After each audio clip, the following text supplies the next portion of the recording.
ہم یہ سمجھتے ہیں کہ صرف گھر اینٹوں اور پتھروں سے بنتا ہے۔ گھر کے ماحول کو ٹھیک رکھنا سب سے پہلی ذمہ داری بچوں کے لیے اچھی ماں کا انتخاب، اچھی بیوی لے کے آنا گھر میں، یہ سب سے زیادہ اہم مسئلہ ہے۔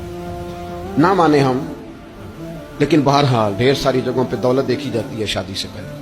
ماں باپ نے بڑی زیادتی کی، بڑا ظلم کیا، ناراض نہ ہونا، بڑا ظلم کیا، پیسے دیکھے بچی اور بچے کا نکاح کر دیا۔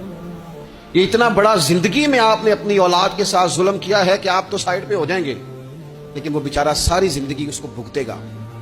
نبی پاک صلی اللہ تعالی علیہ وسلم نے الفاظ کو کھول کر بات کو واضح کر کے بتایا تھا۔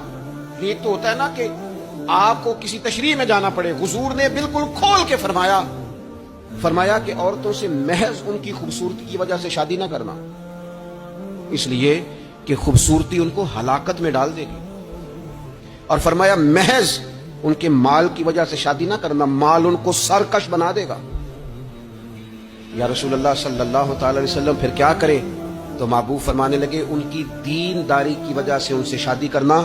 اور یہ ابن ماجہ میں لفظ موجود ہیں، اللہ کے محبوب علیہ الصلوۃ والسلام فرمانے لگے کان میں سوراخ والی کالے رنگ کی باندی اگر دیندار ہو تو تمہارے لیے بڑی بہتر ہے۔ باندی ہو، رنگ سیاہ ہو، کان میں سوراخ ہو، اس سے نکاح کر لینا، شرط یہ ہے کہ دیندار ہو۔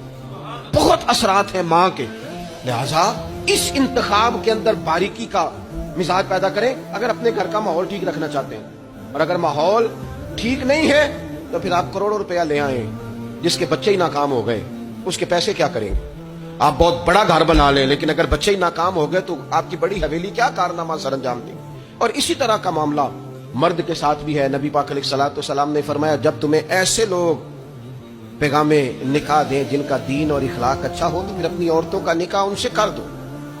اگر ایسا نہیں کرو گے تو زمین میں فتنہ برپا ہوگا، فساد ہوگا۔ نیک مرد جب ملے تو پھر اس کے ساتھ نکاح کرو۔ صحیح بتانا، خالی نیک دیکھ کے رشتہ دے دیا جاتا ہے؟ نیک ہے، دیندار ہے، اچھے اخلاق والا ہے، خالی تقویٰ دیکھ کے لوگ رشتہ دیتے ہیں؟ بڑا کچھ دیکھا جاتا ہے، بڑا پس منظر دیا تو تنخواہ تھوڑی ہو تو کہتے کماتے کچھ نہیں۔